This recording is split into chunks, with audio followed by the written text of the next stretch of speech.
सकेला जग में दूध दवाई के बिना। कैसे जी केहूँ भाई बापू माई के बिना।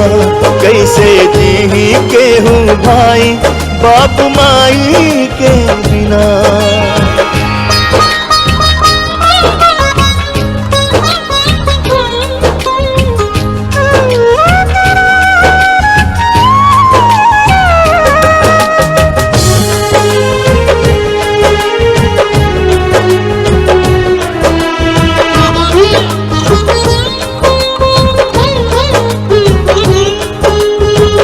कितनो कमाई केहू पैसा रुपैया। बाबू और माई के ना किन सकी भैया। कितनो कमाई केहू पैसा रुपैया।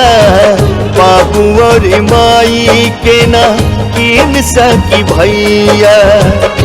माई के ममता बोला कैसे केहू बाटी।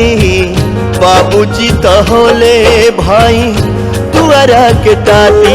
जग अन्हार जैसे सूरज के ललाई के बिना। कैसे जी केहू भाई बाबू माई के बिना। कैसे जी केहू भाई बापू माई के बिना।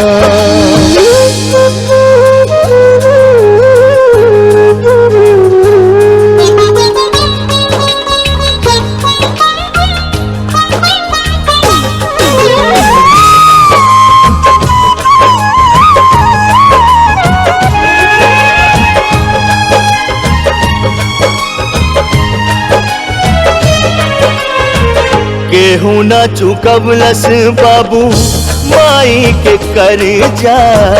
होला भगवान से भी ऊंचा इनकर दर्जा। केहू न चुकवलस बाबू माई के कर्जा। होला भगवान से भी ऊंचा इनकर दर्जा। केहू जाके कारी कितनो तीरथ धाम हो। इनके दुआ बिना नहीं बन कोई काम। जैसे दूर न रहे केहू अपन परछाई के बिना। कैसे जी केहू भाई बापू माई के बिना।